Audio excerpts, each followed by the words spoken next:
Hey everybody, you're listening to episode 13 of the Integrate Yourself podcast with Allison and Maya. I'm Allison Pillow, and I'm an intuitive fitness and nutrition coach, and you can find out more about the services I provide and how I help people at pureenergypdx.com. Maya is a health integration specialist, and you can find out more about Maya and the services she provides and how she helps people at mayagottlieb.com. Together, we share over 20 years' experience in the field, coaching clients and doing our own research, offering simple self-care strategies and a new perspective on nutrition, movement, and emotional intelligence. Today, we invite you to integrate yourself. We encourage you wholeheartedly to be your own authority when it comes to your health and wellness. Our intention is to share with you our perspective. We recommend you always think for yourself and come to your own conclusions. We offer insight on creativity, aging gracefully, and creating a high energy life. One where you have the energy to live the life you love. We appreciate you guys so much. Thank you for listening. We have a great show today. We're going to be talking to Jackie Blake, who is the author of a book called Dating as a Spiritual Adventure. She has a lot of experience in the dating world, and she's based out of New York, and she's got a pretty amazing perspective on dating and looking at a relationship as a healing experience instead of just trying to find the one and focusing in on that, but actually just going into the experience of dating and enjoying the process. And we talk a lot about that. We also talk about the Wonder Woman archetype. We get into that a little bit, as well as dating abroad. Like, how do you do that? And as well as like how to be an independent woman and travel on your own, and take trips by yourself. She teaches people how to do that. So really, really cool talking to Jackie today. I hope you enjoyed it as much as we have. I want to send lots of appreciation out to our listeners for supporting us every week, and thank you so much for all the reviews you've left. I love them so much. Please keep them coming. Give us your feedback. You can support the podcast best by doing that and subscribing to us on iTunes. So without further ado, here's the show. So welcome to the show, to the Integrate Yourself podcast, and I'm here with Allison Pillow, and our guest today is Jackie Blake. Welcome, Hey Jackie. guys. How are you? Hi, how are you? Hey. Good. Hello, Integrate Yourself community. Thank you for acknowledging our integrated self community, because that's exactly what we want to talk about. And you are what we call you actually called yourself the Adventure Whisperer. Yes. You are a dating relationship coach, and you have a book that's called Dating as a Spiritual Adventure: Avoid Red Flags, Rock the Journey, and Find the One. That's it. That is a mouthful and an adventureful, because I can just imagine what that book is entitled in terms of great experiences and how rich this whole dating scene has really probably come in the 20th century and the 21st century. And so I wanted to also say that you can reach Jackie at jackieblake.com. She is available online and available to clients all around the globe. She also is located in New York. And so if you are in the big city, which, to be a relationship coach is probably the Mac Daddy place to be, because you are meeting so many people right there and then. So Jackie, one of the things I found so interesting when we met was how radiant your energy is about how to just get out there, do it on your own, be authentic, and meet people, and don't be afraid. And, especially in the dating world. So could you tell the listeners your story, a little bit about your story, and how you became open to knowing this is how you navigate? Okay. Well, thank you. So I think, like most young people, I just sort of got out there and winged it when it came to dating. No one really gives us the guidebook. At least no one in our generation gave us the guidebook. Maybe the young ones today have it, or at least they start to click into it because they've seen The Secret and they know all about these things. But I did not. So I think you sort of get out there in your 20s and you have either you meet the one and that's fine, or you meet the one and get divorced, or you don't meet the one. And it sort of depends on, in New York, I think our dating culture is, we have relationships, but we never get married. I like to say we're all for gay marriage. It's straight marriage that we have a problem, Yeah. So, that's kind of like how it is, probably on both coasts, it's right. It's nice, but straight marriage, whoa, Right. Right. Slow your roll. So It's very true, actually. Yeah, I see that. those are kind of the people I was meeting. And then I think when you get to the end of your 20s, beginning of your 30s, you start to see some patterns, and actually I started seeing patterns in my dating. And that was when I reached out to John McMullen, who I know you guys have both worked closely with as well, and reached out to him for coaching, did some workshops with Journeys of Wisdom, and realized that the attraction of those, what I considered dysfunctional people, was actually coming from me and was holding up a mirror to me of where I was not healed. So those people where I'm like, before I was sort of like, all men suck. I'm like, wait, but what is this guy teaching me? And it sort of taught me not to invalidate the person that's in front of you and what they're teaching you and what spirit is bringing you, but look at them because they may be a mirror. And sure, sometimes you don't connect with someone and it's not right to continue on together. But if you're super triggered by someone, or if they do something that hurts you, that's not time to run. It's not time to attack. It's time to go deeper within, because there's a seed of healing in there if you're willing to look at it. And once you move through that seed of healing, you're moving on to the next octave of dating experience beyond that. And that's my experience. That's what I coach my clients to do. So that's sort of how I got here. I mean, this was not my initial career. Like both of you, I've done a lot of work with the Czech Institute. I was a personal trainer, and I sort of just dated sort of everyone in New York City. And, I started a blog about it. And because I kind of look like Carrie Bradshaw, I called my blog Soulmate in the City. Oh, and nice. It was like a mix. And it was funny. I mean, I had a funny blog, but some of the posts depressed me after I wrote them. And I realized it was because, sure, I was telling these funny stories, but getting a laugh out of the readership at the expense of my funny stories was continuing to bring me down because I was stuck in the dysfunction. Number one. Number two, I think a concept we all heard discussed by J.P. Sears of Ultra Spiritual, who I consider to be a master of humor. And he was talking about when you use humor among, or I should say, at the expense of people or things you don't respect. And I was, using situations that would happen with men who were engaging in disrespectful behavior, and I did not respect them. So using them for the butt of the joke, which was then draining me.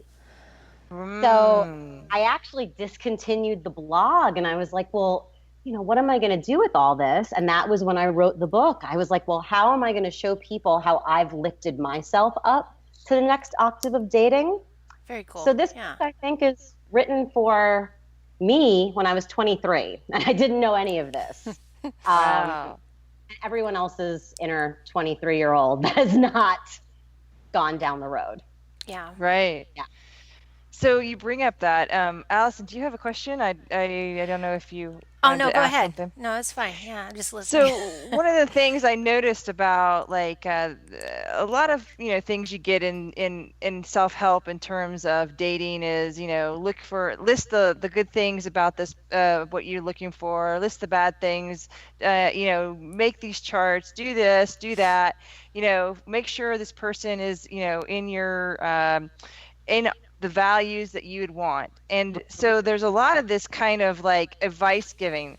What would you say is the biggest myth that you found by your experience and what you have read through all the years of all those magazines and self-help books? So you mean the biggest myth in terms of attracting a partner, or? Yes, in terms of Yeah. the dating advice, like, this is how you're going to get your man or woman or partner or whatever. What would you say is the biggest myth on that? Mm. There's a couple. I think number one is that if you're single, you're doing something wrong. And I just Well, find that so insulting because how dare we shame someone who's going through their own healing process? And I think we also don't know the plan that God, the universe, spirit has for us. And maybe it's time to be single. Maybe it's time to work on a career that's going to move you to a new place where you're going to meet a partner that really meets your values. So number one, that if you're single, you're doing it wrong. And also that if someone's married, they're doing it right. Because you don't That's a good know point. what's going on the inside of someone's marriage. It could be truly loving and communicative, or it could be, it's too expensive to get divorced. So that's number one. Let's see, biggest myths. That's a good one. Well, and I really think that that's important for people to hear, Jackie, because for women to be by themselves or single, it's just recently become kind of accepted, but it hasn't been before. That in is the very past. true. Yeah, That is very so- true. And actually, to that point, I am actually from a traditional culture. My family is Jewish.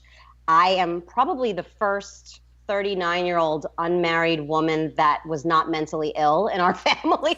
So I'm not even joking. Yeah. The other ones that made it to this age and were single had some serious issues going on. So I can understand. I mean, Yeah. the things you have to deal with in societies for all the judgment, I guess, around that. So the judgment. And here's the thing: 100 years ago, that would have been valid because as a woman out on my own, I probably was in danger. I probably was in financial danger, possible physical danger, danger of providing for my own needs. I mean, women did it back then, but I understand that. Yeah. In 2017, that's completely moot. As a woman alone, I'm not in danger, but we've held on to those old values. And that's why I think that talking about your other business, which is like helping women travel who are single, right? And kind of explore themselves independently, like without, or feeling safe that way, I suppose. So I think that was really super cool too. And I don't know if you want to talk a little bit about that. Sure. Yeah. I actually had a really interesting client, so I'll go into that. But so part of what I do, I think this Elizabeth Gilbert opened a Pandora's box. And everyone, if they are single, they want to eat, pray, love, or if you're getting divorced, you're like, girl, I'm going to go to Rome. I mean, it's like, screw you. Right. I think that's true because a lot of them want, the pizza. I know that I would love to be eating at some mausoleum, or some outside in the beautiful sunshine with a nice cheese pizza, going, yes, I'm happy. Although, so I actually just, I'm having a blog come out in a few weeks about that. And one of the things I said is that the Americans generally don't have trouble with the eat. Okay, it's like we've got the eat. Nobody eat. We'll show up in Rome. It's like check. I ate. We'll show up in like places where there's no food or a famine, and we'll find ways to eat. So the pray love, and especially the love. We really all want the love, but I think the pray comes in through the love because sort of online dating and using it abroad is a new phenomenon. And I can understand how someone who has not done it could be like, what am I doing here? Is this weird? Are these people even real? Or what's going on? And my personal opinion is that the universe actually does want to bring you expansive experiences when you travel. Now, we don't have control that those will necessarily be romantic expansive experiences. They may be artistic, they may be friendship, they may be anything, but expansive nonetheless. So it's just to be open to that. And sure, set up your dating apps, see who you meet, set an intention, but at the same time, again, see who's showing up. And so I actually just had a client that she did go to Rome. And she was visiting a friend over there who's working. And, she had just gone through a breakup and she really wanted to, have some hot action in Rome. So we set up 3 of her apps and made them accurate. And she was all ready. And she kept trying to like meet these guys, and it wasn't working out. And one of them blew her off. And, it just wasn't coming together. And so I happened to know this woman because I had spoken to her in depth before she left. And she's a very, I want to say, career-driven New York woman. And I understand in most of her life, she needs to take on a lot of masculine energy. And I totally respect that because a lot of people do in their career. But that's not going to bring what you want. Not in this situation. Right. Yeah. The universe will receive, the universe will give when you're ready to receive. But when you're like, universe, where's my stuff? The universe is like, could you shut up? I can't give it to you. So, I told her, take a feminine approach. Let's see what the universe is trying to bring to you. And she did. And there was this guy that was trying to message her on the apps that she really wasn't taking note of before. But once I told her to receive and to be still and see what gifts were coming, she messaged him. The next day, she sent me a picture of the 2 of them. And he was cute. And they basically spent the week riding around on his motor scooter in Rome and in bed. And wow. That sounds amazing. She had a little Rome. I mean, this guy was gorgeous, Yeah. Wow. So you brought up these travel apps. Which ones would you recommend to our listeners to help start their opening of, that adventure if they would chose to? Yeah. I think it depends what you are looking for. I think so. Tinder. It's funny, Tinder historically has been kind of like a hookup app, although now people have met their, wives and husbands on there. So you actually just never know. I do think Tinder is worldwide, and that's why it's great. Some of the other ones that are worldwide are Bumble. And Bumble is the one where the women have to act first. So you may or may not like that. I think that one was actually developed that you wouldn't have to deal with guys like sending you like a barrage of gross messages and dick pics and all of this stuff, Right. So it's kind of the more female friendly. And I also heard on Bumble, if the guys act like jerks, they kick them off. Whereas on Tinder, if that's not the case, you have to block them yourself. Oh, So yeah, so let's say Tinder, Bumble, Happen is also worldwide, and Happen goes by your location. Like it'll show you where you and a guy like crossed paths at a certain intersection in Edinburgh or New York City or Madrid or anywhere. And that's kind of cool though. I have to stop you there. That's kind of, like what was that movie where they kept crossing paths and then they never meet, and it was like the whole movie was like that. It was kind of one of those. At the end, do they ever meet? And then I think they do meet. Gosh, I can't remember the name of it, but anyways, that sounds like an amazing kind of app though. And it's actually not when you're actually like we're both at the intersection of 34th and Broadway. It's like maybe I walk down 34th and Broadway at 11 a.m. and you walk down at 2 p.m. Yeah. But this is a place that we both frequent, so maybe we'd like to meet. Yeah. So that makes sense. Awesome. Yeah. But that's kind of cool in a way where I think about how I met my husband in college, but we lived literally like 5 miles away from each other. And, high schools and stuff like that were in the same area. They how many times I might have passed by him and not even known, right? So that kind of is a little bit of like one of those like storybook things where you're like, that I don't know, that movie keeps like popping Destiny. up. There's like a little Destiny there. There's a little bit of like Destiny there. Well, here's the thing. There's Destiny there, in my personal opinion, when you travel.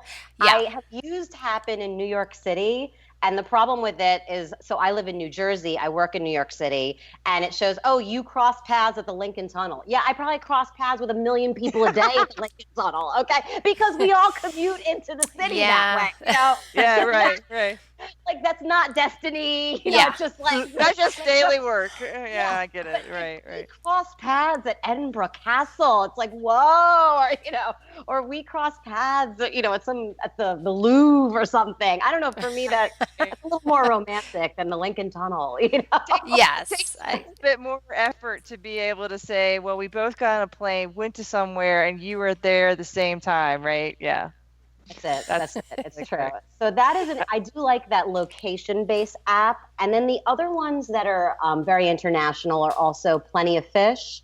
And oh my God, what is the other one? Plenty of Fish. There's and a lot of them. I didn't know there were so many. This is what, did you see the study? I think it was in Aziz Ansari's new book, Modern Love, that I think it was in 2012. I could be wrong on the exact study, but in 2012 or so, 33% of people met their husband or wife online. Like wow, this, it's getting that big. It is get to where 1/3 of marriages meet online. I mean, That's incredible. This is huge. Oh, go ahead. I'm sorry. No, and if you think about where they're coming from, where people, when they first started doing like eHarmony and stuff like that, it was a drudgery, and people were always putting up fake pictures of themselves, or, or there was this bad story of like, oh God, I used to be on these online programs, and this, this horror story comes out of it. But now that it's turned over to this, like more people are finding each other through the online process. It means there's something really different about how the world is changing, I think. I don't know about you guys. I'll tell you my opinion on that. It's a great point. So you still get the fake profiles, okay? Right. I think they call it catfish, that wouldn't change, right? No. You still get, and the way I describe it, I mean, I besides abroad in the United States, I've only used the dating apps in New York and New Jersey. So I really only have a basis for that. I can't speak to the rest of the country. But the way I describe it is, let's say someone said to me, or a single person, if you swim through the New York City sewage system, you have a 33% chance of meeting your husband. Would you do it? Would you guys do it? You gotta swim through the New York City sewer, but you could come out, one in 3 chance of coming out with your husband. That's what online 3? dating. Yeah, I don't know if those odds are that good though. That's just my experience in New York and New Jersey, but you were swimming through the sewer. That's pretty hardcore. That is my experience. Maybe other people have another experience, but it is the sewer, but you could come out with your husband. Would you do it? So sometimes I don't. Yes, maybe, right? Maybe. I've been around the sewers and they're not, I don't know, swimming in it, I can't tell you, especially with all the drug issues that we have, and, I don't know. If it was just one time, and so there's issues all along as well. I mean, it really is a correlation there. So I have the utmost respect for anyone that is just going it in the sewer. Yeah. That you do not take anyone else's stuff personally. It doesn't pierce your aura. So can I do that? On some great days I can. I can fill myself up with such love that I'm like, it really doesn't matter where this person's coming from. I know where I'm coming from. But in the middle of like a 40-hour work week, my bubble of love may be pierceable, and if some guy sends me a dick pic, like I wish I could say I was coming from the bubble of love, I know this is going to be an odd way of saying this, but when you showed us that picture, I must say, my God, that was never left me, and crazy, that is my only dick pic probably I'll ever really say it was art. But I mean, it's very unique. Yes. Creativity we should probably is tell the key. Viewers about what we're talking about. Okay, so viewers. So I don't know if we're going to be getting into any explicit content, but if it is a little too risque, if you have kids around, just take them out or put your headphones on them or something. So just to give everybody a heads up, it's in case we go into anything, Yeah, adult material. Adult material. Yeah. I just felt like it helped me realize how, we do a lot of things to get ourselves out there. I mean, you write a book, we do things to say, hey, look at me. I'm your one that you want to pick from everyone else out there to either be in the moment with you for however long that moment is. And I found that when you actually brought that picture of how someone was creative enough to show their, I'll say it, genitals, just to really impress you in the way that he did that, I thought, and let's just say it was very artful. Yes. Well, those were amazingly done well. I mean, let me give the viewers a little. Obviously, we're not gonna post it on the page because that's just going a little too far. But so for the viewers, backtrack the story. I met a guy in Edinburgh on Tinder. And he was into the fetish world, sort of ropes and suspension. And when I met him, like, I didn't realize all of this, and I felt kind of naive. And I said to him, like, this is really not my world. Like, maybe you don't want to meet me. You want to meet someone else, And he insisted he wanted to meet me. Anyway, he sent me a very artful black and white nude involving himself in an artfully tied up position that, I mean, would seem kind of strange, but it was so artful that it actually was great. And, really and for these two dignified women to agree that it was like it was the best dick pic ever. And I had come from that, like, first, what's a dick pic? And then it came from the place of, well, damn right he did a good job. Like, that was, like, impressive. Like, if I wasn't just, like some, you see in a magazine, just, some high school thing. That was, like, thought retaining, you that put a someone lot of really thought into that. Yeah, like, you really had to go out of your way to make a picture. And maybe he sends it to everyone. I don't know. It's not the point. But what I really found was, if you're in that dating world and you're online, that is, I think, a window of seeing how creative people have become to really find their authentic, maybe, way. I don't know. You said he's into fetish stuff, so that may, for him, been something amazing. But I just found that was just a rich conversation to have with you, and that you were really compassionate with this guy too. And you actually did it when you met him. You actually had one of these experiences where you were saying, it was the funnest day of my life, in terms of, and I'm rephrasing, so, but that meant you went out across the ocean. You ended up going and meeting this, what people would consider a little bit out of there, crazy, whatever. Oh, yeah. And then you ended up having a perfectly great experience where you felt confident that you chose someone who was a little risky, and you went out all the way out there, had a good time, and came home happy, healthy, and very much satisfied with your night out, which is really important, I think, for dating, because if you don't come from a place of secureness, confidence, how do you go out in the world and expect yourself to have a great date with someone you don't even know, right? Like, that's, I would add, it sounded like you set pretty healthy boundaries with him too, from the way you described it. And I think that's important for people to know too. Like, you don't have to, just because you're going on a date with someone, you can still set boundaries and kind of be clear on what you do and don't want to do, and all that stuff. Yeah. So, yeah. And actually, so now I'm sure the readers are dying to know the story. So feel free to share if you want. Yeah. And actually, listeners, this story is in my book, Dating is a Spiritual Adventure. Okay. Awesome. So I actually prefaced this story in the book with the quote by Mae West: "A dame that knows the ropes isn't likely to get tied up." Ooh, I like that. Oh, Which that's sort of awesome. has a double entendre here. Yes. That's really awesome. So But I think it also shows how you weren't judgmental. Like, That's true. some people say they get onto Tinder and they start swiping based on all their old programming of values, like, oh, don't have blue eyes, don't have green, this isn't this. You have this profession, right? Or this guy's freaking me out because there's something weird about him, and he tells you with his truth, and then when you kind of come from a space of saying, yeah, that's your preferences, this isn't my preferences, but maybe we can have a night where we get to know each other and then see what we can find that we like about each other. And then if it doesn't, it was a nice experience. It's like, it's like wearing a pair of shoes for a little while and saying, yeah, I wear them, I love them, I'm giving them away. Like, it just happened that way. Or you can have those shoes that you love and you wear all the time, right? It's just that same. I know this analogy went somewhere different, but I'm just saying that there is a preference of saying, how do you honor yourself and say, you know what, I don't have a judgment about what you bring. I want to know what I can see about you, about me. That those things kind of come. And experiencing the fun you had, instead of like treating it as like, oh, this isn't the guy, so forget it, and which, you know what, Allison, to that point, I did that for years, and there were so many missed opportunities. And what I would like to say, what I learned from that, again, is never invalidate a person that spirit has brought across your path.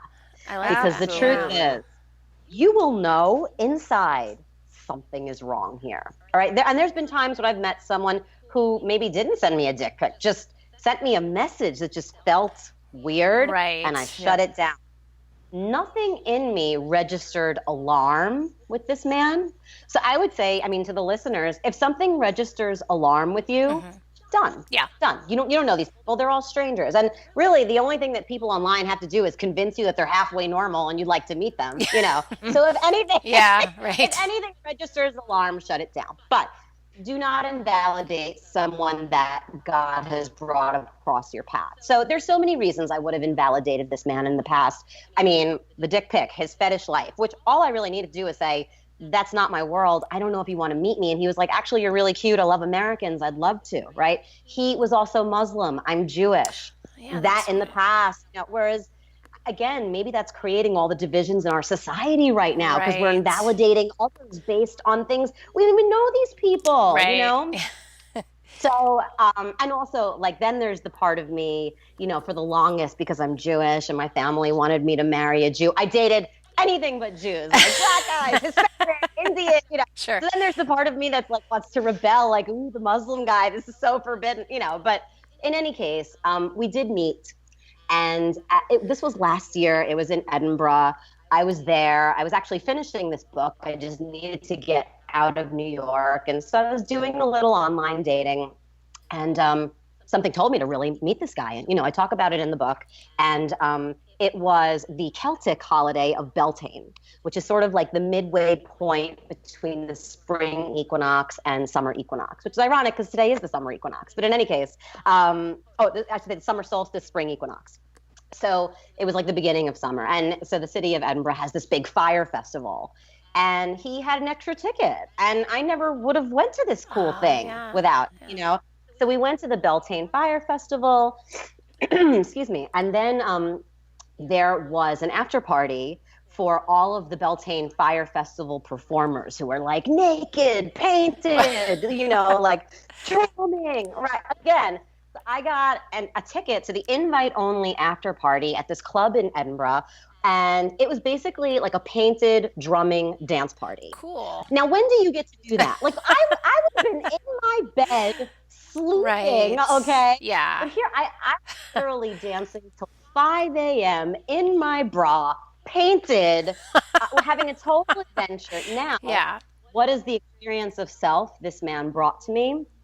When I travel, I stay sober because I do not think you can hear the inner directives when you are drunk or under the influence. So That's I a know good my point. limits. So of course, Yeah.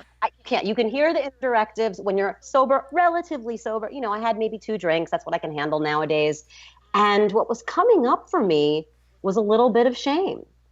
Why? I'm a 38-year-old woman in a nightclub. There are no children here. No one's judging us. I'm not doing anything wrong. I can make out with this guy, and he's respecting the boundaries I've set.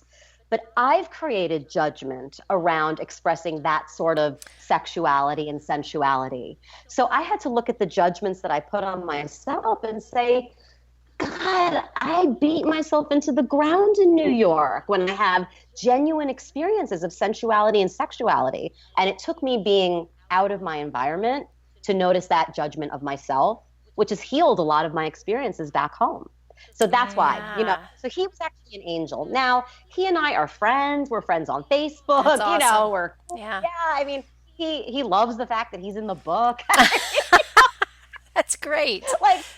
But anyway, when I say in the past, I would say, oh, this guy is not marriage material. Nah, I'm not going to meet him. How much sooner could I have had that lesson or any number of lessons if I would have let the universe bring them to me the first time? Yeah, and think about how much Right. more fun you had doing it that way too. I know, I right? mean- Like, what a great way to get a lesson. Like, Yeah. I mean, I went home covered in pain. Yeah. You know, and again, I'm a chicken, 38 years old, out till 5 in the morning. I mean, it was a great vacation. A great way to get that lesson. That's awesome. I love that story. Thank you. Yeah. Thanks Me for too. sharing. You are welcome. So one of the things I noticed about what comes up with a lot of people and relationships is that they tend to take either it very seriously or not seriously enough. And what would you say is a way for people to navigate what they believe is their truest values? Like, what would you say would help them be a better dater? I don't know if that's how you say it, but that's how I'm going to say it today. Okay. How to be a better dater? That's a great question. You know, number one, show up and be open. And ask questions. I think so often on dates, we feel like, again, with people who are not validating who spirit would put in front of them, a lot of people do consider a first date like a job interview, which completely kills any erotic energy at all. Okay, Pretty much, like yeah. You're like, well, I went joyless. to Rutgers, and Right. and I've never been unemployed. Like, it just, so be open, ask questions, and it's not so much about proving. I think, and you guys have explored this as well, the question that we ask in Journeys of Wisdom that John McMullen's ask: why would anyone want to be your partner? Why would anyone want you as a partner? Yeah. And John got me the first time he asked me that, and probably got a lot of people, because I was like, because I'm cute, I can cook, For my skills. I take it. Let me show you all of my external abilities. Right. Let me show you why I prove to myself and you. Exactly. And once you start proving, that person owns you. It's suffering. Like, they own you. You've given away your own power, and you've given away the natural magic. Because I do believe true partners, soulmates, or even me and the guy in Edinburgh that are brought together by spirit, in any regard, we will spend as much time as we're meant to spend together. And then when it's over, it's over. And that could be 5 dates or 50 years down the line. There is a natural trajectory. So for all daters, just to know that you don't have to prove. If someone does not like you, you can't own that responsibility. Now, if many people are giving you the same feedback, that you want to listen to, because you may not understand how you're projecting yourself. And if, if many people keep saying to you, I don't know, I'm trying to think of what like a feedback would be that is, well, let's see. You know what? That's actually not valid, because I have to say most people don't give feedback on first dates. Oh, really? Oh. And I've spoken about, because I've given feedback, meaning like when I've gone out with someone and I don't want to see them again and they're like, why? I nicely tell them why. I try, right? But people don't give feedback. So that's tough. Let's see how we can reframe that.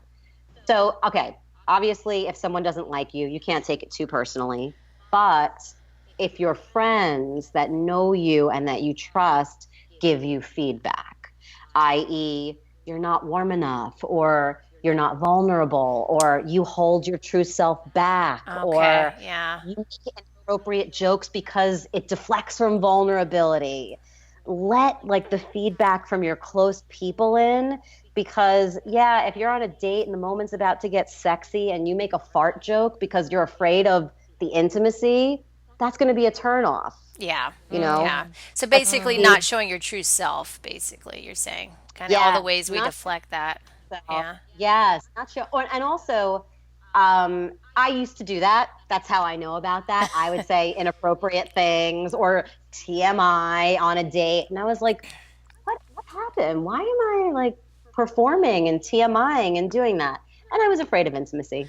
Yeah. I was, or maybe I was feeling judged. So it was sort of like a rebellion, again, be aware of what the person brings up in you, and don't take it too personally, because we all sort of are on this random journey where with the apps, I will say, it's not like when we were in our Journeys of Wisdom seminar and we met people that were immediate kin, because we all are, and you meet people that may have nothing in common with you that you were like, he's hot, And that may or may not translate in real life. We daters that are online just meet a lot more people who may be totally out of your realm. And that's okay. You don't need to bring anyone into your realm, you know. And I would say to that end, to set an intention for how you want to feel on the date. Because you know, one thing I've said to people, you know, yes, you can use The Secret and say, I want to attract an Asian tech wizard with an 8-pack, and you know, you can be a total magician and use The Secret and attract the Asian tech wizard with an 8-pack that makes 7. You can do that. Like, we can be magicians, but it's like the universe is standing back, like, well, here you go. That wasn't the one. You guys have absolutely nothing in common, so you could mess around as long as you'd like to. When you're actually ready to receive your partner, we're waiting, you know? So instead of, I want to meet this guy with this criteria, I want to feel this way. I want to feel like I'm having fun. I want to feel like I'm communicating. I want to feel like I'm being heard. I want to feel like I'm taking in someone else's soul, whatever it is. Because then, even if it's not a love connection, you had fun. Yeah, you know? Yeah, totally. It has value. Yeah. Value. So maybe you meet a new business connection, maybe a new friend, maybe someone who's really cool, but the chemistry is not there. Or maybe someone you're going to go on 5 fun dates with and then it fizzles out, you know? But talk about how you want to feel. That's great. Yeah. I like that. Yeah. And it's about the connection and overall, right? Because it's, whether it's a small connection or a short connection or a long connection, like the whole idea is really to connect, right? And through the heart, I would think, for most people, right? Yes. And no connection is ever waste. Yeah. No connection. So, how many of your clients are looking for the one? Like, and how many of them actually wake up to realizing it's the one and within that they're looking for? Like, what do you think about that? Yeah. So this is great. I will say the one benefit to our cultural myth of the one and romance and, you know, the Notebook and all that, you know, the one great thing about that is it does get us to wake up when we're not meeting the one. So for instance, I was coaching with a client recently who has had entanglements with married men. And we were talking about it and why she'll give married men a chance, but she won't give single guys a chance because she'll meet a single guy and say, he's not marriage material, so I'm not going to give him a chance, but she gives, them. And what's going on there, really? And what I said to her, I was like, because with a married man, you're not actually risking. He's not actually available. So she is saying she's looking for the one, and she's like, I hate myself. I feel like I'm trying to ruin someone else's life. And I was like, I don't think you're trying to ruin someone else's life. I think that you are so afraid of vulnerability, that you are so afraid of a single man, because if you go out and he decides he doesn't want you, it will wreck you. And we have to get to the place where someone else's opinion of you does not wreck you, where the inside is so full that if someone else says, not for me, you're like, well, okay, I mean, this sucks, but thank you, because if I'm not for you, then there's someone else for both of us. Yeah, so true. I say all the single people are looking for the one. And I know people don't like to hear that, and they don't like it. Oh, you should be happy with yourself. Like, bullshit. Everybody's looking for the one, okay? When they're going to find the one, and if they can be happy on the journey to the one, that's really the key. Yeah, which is, it's a fun, interesting journey. It's just amazing where we put our time limits or time frames, where we want to have this in our life and we want to put this in this direction because we have these control issues, you know. And, you know, there's this whole thing about wanting to be, you know, having kids at a certain age, or you want to be, you know, doing this when you know, and that there's all these great ways of looking at it, but when you really come to it and find why the roadblocks are self-placed, you kind of have to realize, okay, I'm doing this because I'm not ready for that next move through that path, you know. Yes. So and dating seems to be an easier place for people to see that when they're like, I don't understand what happened to that relationship I had with this person, or I don't understand why I keep getting the same person over and over again. And, you know, and that's where one of like your like you said with your coaching, you help them develop a way to see where they're stuck and open up themselves to their vulnerability, which is an amazing tech, for everyone. We all need someone to help us kind of say, look, is this really what you're looking for and why? Yeah, I Yes, agree. yes. And to add to what you were saying, part of what I write about in my book is if you keep attracting the same thing, right? Like I said, late 20s, early 30s, we start to get to Patternville. Yeah. And we're like, Mm, I keep attracting narcissists. So, I mean, I'll just use a personal example in my own life that I write about in the book. Um, what actually got me to write the book and start thinking about this stuff was I did attract a narcissist that I was in love with. I mean, I was in mm, love with him, honey, and infatuation, love, everything. Um, who broke my heart. Okay. So I was obviously very hurt when it dissolved. But when I looked at it and I was calling him a narcissist, I actually had to look at my own narcissism, which was Oh, painful yeah. but healing. So, meaning, I'll give you just like sort of a brief what was going on with him. He was actually just beginning a therapy process for traumatic events that happened in his childhood, and was just coming to terms with this as a man in his late 30s, and so was starting this, and all this stuff was coming up for him. And obviously a man in their late 30s just beginning the healing of trauma is maybe not ready for a partnership. I mean, maybe he's really got to go within first before he's ready to get in with someone Yeah. else. And at that time, I was owning the shame that I wasn't enough for him to be my partner. And why aren't I enough that I can make it better for him? But talk about narcissism. Oh my Yeah, God. that's a good Here, point. Yeah. this man was going through the worst hell of his life, and I was making it about me. It had nothing to do with me. So his narcissism, oh God, it was so painful, but it helped me look at my own and start to mm. heal that. And since that, I really believe I've been so much better able to be present for every man since, because I look at, gosh, what is he going through? Like, what's going Right. on the other end of That's really this? cool. The level Yeah. of empathy that Yeah. we Yeah, all need. Hmm. yeah. So again, and that's a journey of maturity. Some people are born with it in their 20s. God bless them. I don't Yeah. know how. I was not. Yeah, me either. Maybe if Dad was Deepak Chopra, great. Yeah. Well, that's why I I, think, it's so hard not to take it personally because it's a very personal experience. But that's such a good point you make. It's like, well, you got to remember, like, everybody is experiencing life so differently, and everybody's got stuff they're working through, and it could have nothing to do with you. So you just, all yeah, at it's all about all. Mm. timing, I guess. Timing, and also he and I think we're meant to uncover wounds in each other, Yeah, but we yeah, that aren't meant makes to dance sense. into the future Yeah, together. and so I there's people in your life that are meant for that, right? Is that what you're saying? Yeah, yeah, we were meant to bring up wounds in each other, look at them, and oh God, look at it. But we were not meant to dance together into the future. yeah, And that is hard to take, that sometimes the universe, spirit, removes someone that's not going where you're going, yeah. I um, think that's been the and hardest and thing for me, just with people in general. Just like when, that's really been friends, I think for me, that's been the hardest work right there, is getting comfortable with is, that. yeah. Yeah. What's been your experience with it?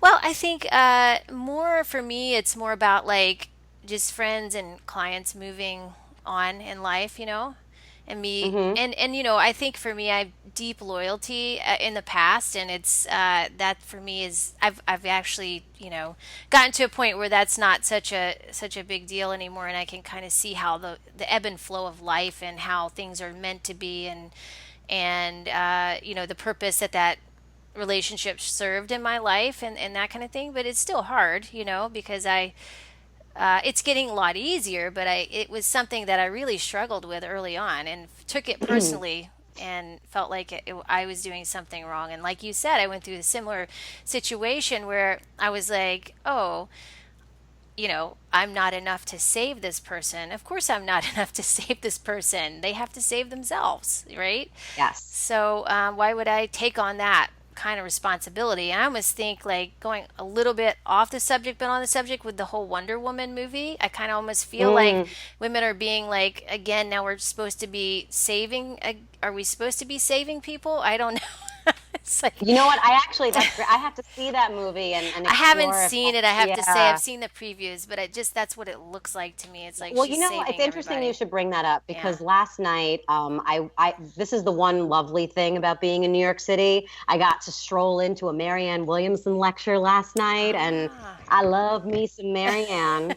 And she was talking about the Wonder Woman, Superman archetypes. Okay. Yeah, it's so And interesting. what she was saying is, it's like, and this is, again, I'm quoting Marianne here. This is not mine. But she was saying, and I did not see Wonder Woman, so I cannot comment. But Right. Superman, Clark Kent was sort of this like nebbish character, you know what I mean? Kind of like a geek with the glasses. Right. And then he got his cape, Yeah. and he was Superman.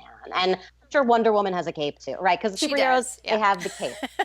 What is the cape? She's got the in A Course in bracelets. Miracles, And the she bracelets. got the bracelets. Yeah. She got the boots. I mean, I used to the love Wonder leather. Woman when I was a kid. That's what I dressed up as. Yes, it was great.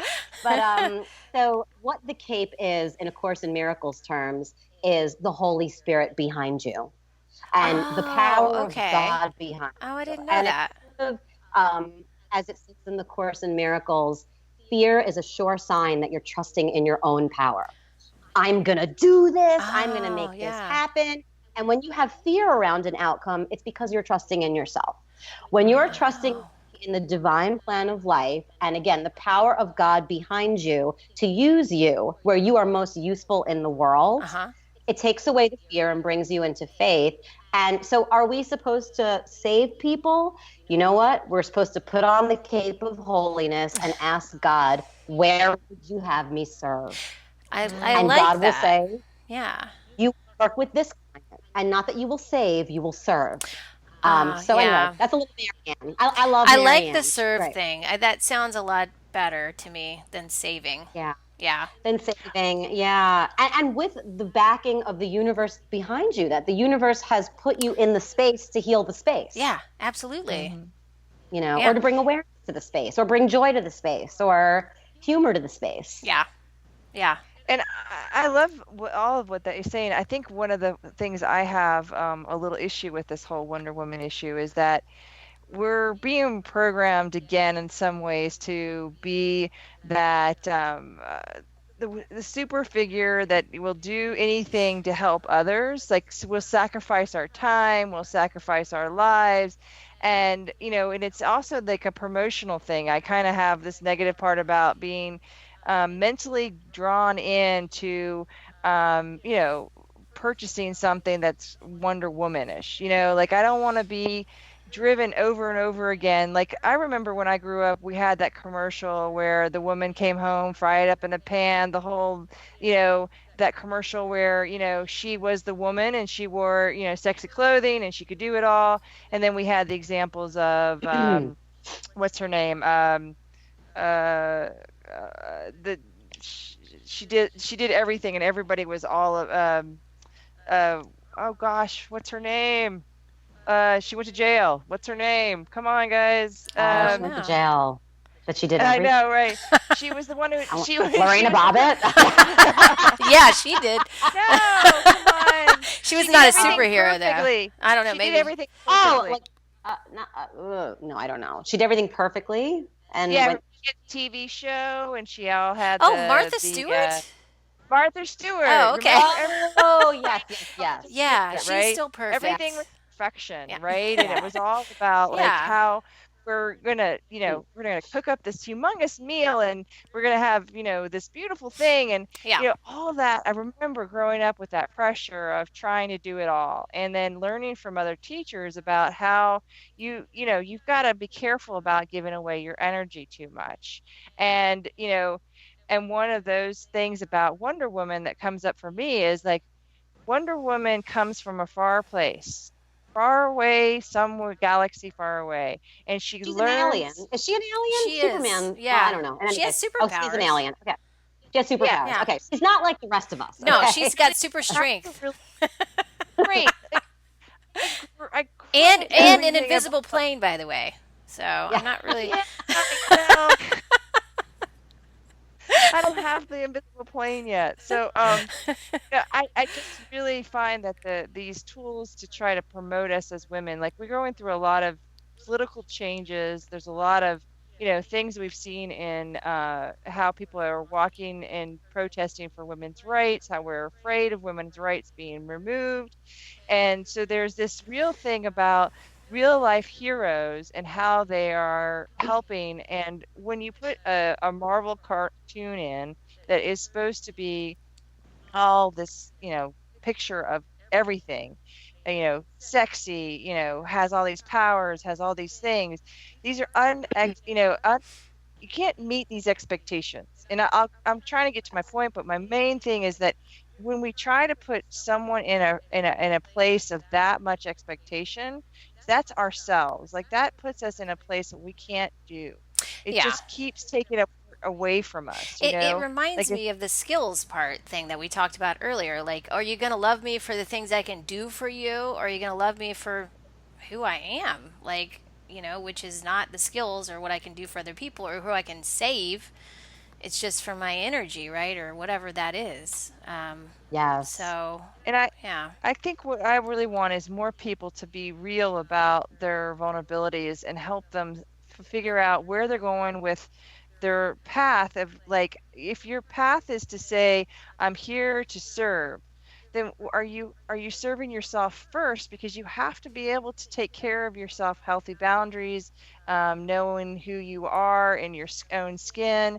And so the next level is not to jump up to Wonder Woman, right? There's a whole Mm, other way of getting there into that metaphor. We need to really look at what that metaphor is for, where we empower mm, ourselves, that's important for me. I don't know how to get on my soapbox about that. I yeah. find that, you know, it's just drawing ourselves into more of these like, I have to say no. I can't do all that. Yes, I'm too I'm not able to do, my bandwidth is only so big, right? And you have to be honoring of that, right? Absolutely. And I really think women are having, have to be really cognitive of, we don't want to be held back. Like, okay, if I'm traveling, I don't want to be caught back my parents' views about a woman can't travel by herself, right? So this is a great inspiration to watch you say, you can travel by yourself and you can have fun and you can date. And, these old theories do fall to the wayside, but I also want to make sure we're not being too unrealistic about who we are as women in this world, about we're serving. Okay, well, serving means, hey, I need to make sure I got enough energy before I go Yes. out and take out, Yeah. save the And Yes. and world. does it And does it I matter agree that with we can you. do all that stuff? Does it really matter? Yes. I Yes. I'll tell you, when I first quit my job and went to Europe, that was me serving. Because the truth Mhm. is, the reason I did that at the age of 37 is because I was exhausted. I was Oh, working around the clock, just trying to afford a life in New York. And I was Wonder Woman. I was a personal trainer, a kettlebell instructor, yoga instructor. Look, I have my own apartment. I'm pretty. Like I'm going on dates. Like I'm happy because we have to be happy, right. and Mhm. I was a hot mess on the inside. And I was so busy trying to be this person, I couldn't even see the angles anymore. So I finally just took a moment and said, I need to leave. And I Mhm. removed myself because I realized I was no good to anyone. Now, I don't have kids. I didn't have a mortgage or a husband. I could do that. And I'd saved up some money. I understand not all women can do that. And what's interesting, so I came back from Europe in 3 months. I had no money because I spent it all. I had fun. I mean, I had so much fun getting into that debt. It was great. And so here I am, 37, moving back. I have no man. I moved in with my mother. I had no money. Like I had to go back to my job. And, I was putting my life back together. And certain people said to me, well, I don't know why you went off and did that. Your life was perfectly fine before. Oh, wow. Oh. They believed it. They Yeah. saw the outside and they believed what they made it. Whereas on the inside, I couldn't even see the angles of my life anymore. I couldn't even see my joy. I Yeah. didn't know what my unhappiness was of me and what was of the environment. And when I took myself out of the environment, I could look in and say, okay, I don't like this creation, but I do like this creation. And how am I going to put it back together? But it's interesting, others looking in said, well, I don't know why you did that. You had a great life before. So you have to actually be brave enough to be subject to the judgments of others when you Wonder Woman yourself. When you take Oh, yeah, I like that. Actually, I was 37. I moved back in with my mom, and some people in New York, in my New York life, looked at me like, you are an unbelievable failure. How could you? And I had to be okay that from whatever story you've told yourself, that you think I'm a failure and you're judging me. And my mother's friends were like, your daughter's living with you again. I actually unwondered womaned myself and said, I need a minute here. I need a minute here. To find yourself. You had to find Jackie. It was, and people judged. When I wrote my book and wrote about some of them blaring mistakes I've made, people judged and said, I can't believe you wrote that. But you know what? That story helped someone. And again, if you need to judge my tell-all, I can't own that. So that was me on Wonder Womaning, and I think serving is different, and people know on the inside. You know, I'm meant to serve in this space now, and now I need to retreat so I can serve one day. Right, exactly. Yeah, that's important. I agree. And I understand not all women can retreat, and I have a lot of compassion for that. But sometimes retreats are working with a coach, a therapist, talking to a good friend, taking a vacation, just something, you know, getting a sitter, you know, whatever it is. Yeah. Well, you talk about retreats. You just did one, and tell us a little bit about that, and any upcoming retreats that you're going to be hosting in the near future. Okay, cool.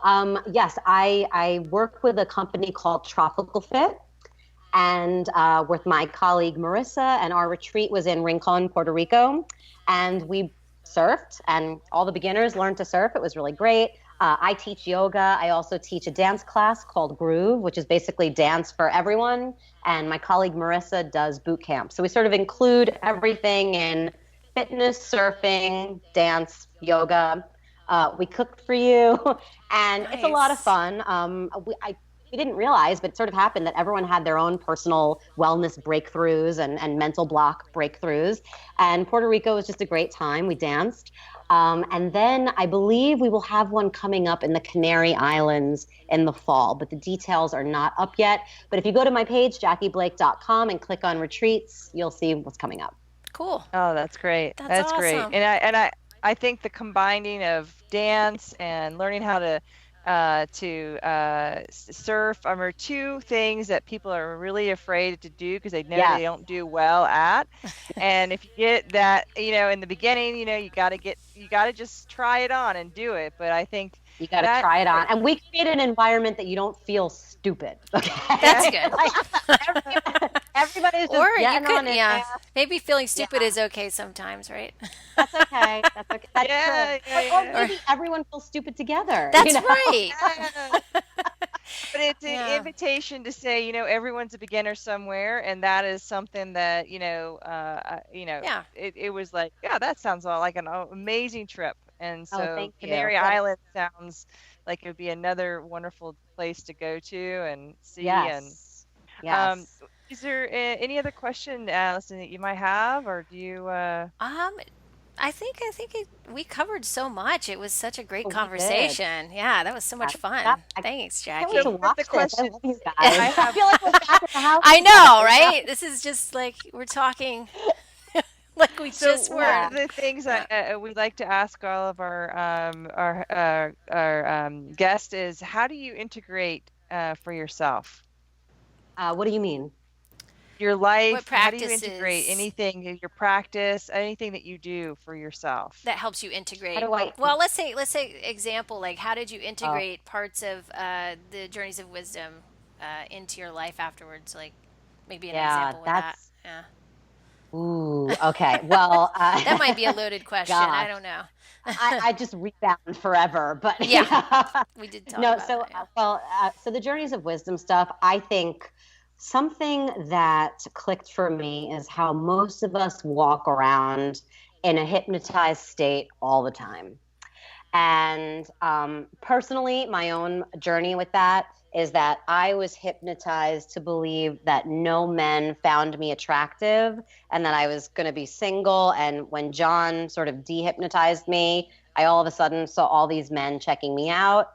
But again, New York City is kind of a weird place to approach someone in public, so maybe they're not approaching. And so how did I integrate all that? Gosh. I think, well, one way that I integrate myself, I have to in a big city, is I meditate every day. If I don't get that stillness, and here we'll bring it full circle. The stillness then helps me go into my head and see the stories I'm telling myself, i.e., when I was at the Marianne Williamson lecture last night.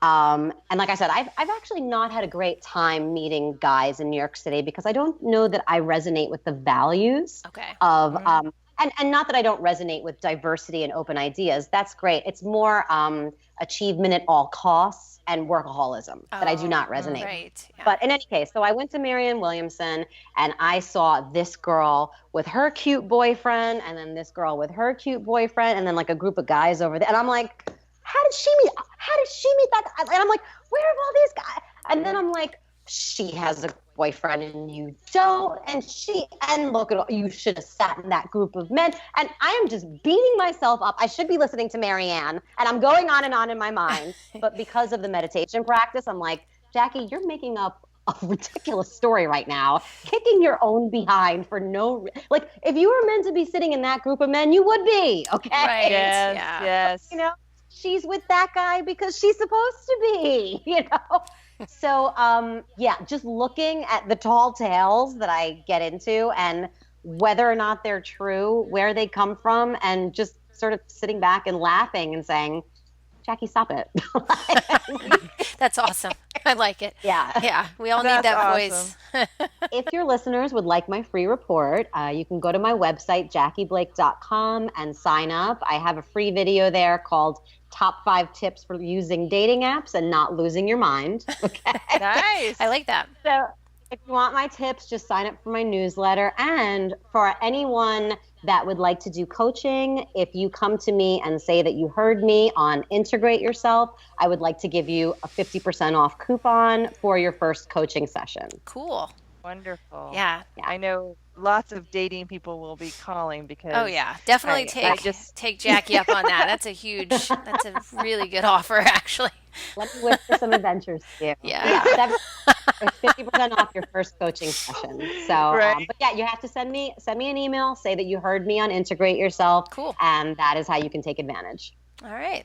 Well, you really are fabulous. I mean, it's been fabulous talking with you, and I'm so honored to have gotten to know you and even to stay in a house with you and get to know you even more. Thank you. Yeah. So hopefully I feel the same. Come back and do this again, and so we'll just close the show and say thank you again. And Allison, it's always been a pleasure. Same here. Thanks. Yeah. All right. Thanks so much, Thanks, you guys. Love you. Love you too. Right. Love you too. Bye. Kisses. Mwah. Thank you to our listeners. You guys rock. And we unfortunately do not have the video to this podcast. We had some technical difficulties during this recording. So what we're going to do is I release the audio, obviously, and then I'm going to then release, we're going to redo the video. And of course, it will be a different podcast because it won't be exactly the same, but it'll be kind of cool because you'll see two versions of Jackie. So I'm going to release the video later in July, and but for now, we're going to just let you hear more about Jackie, and then you can see her on YouTube later this July. So thank you so much for listening. Again, if you want to support the podcast, please support us by subscribing on iTunes. You can give us a great review. That would really, really help us get out there more to more people. And as well, you can find Maya and I on YouTube. I would be under Allison Flo. Maya's under Maya Gottlieb. And you can also see a lot of our other podcasts on the video version on YouTube, as well as I have tons of exercises that I provide on YouTube that I help people with. Just basically, I'm just replicating what a lot of the things that I help my clients with, just the very basic foundational type of stuff that would really be great for anybody. It's pretty much for anybody who wants to build a foundation for your movement, whether you're a runner, whether you're a climber, or anything else that you want to do.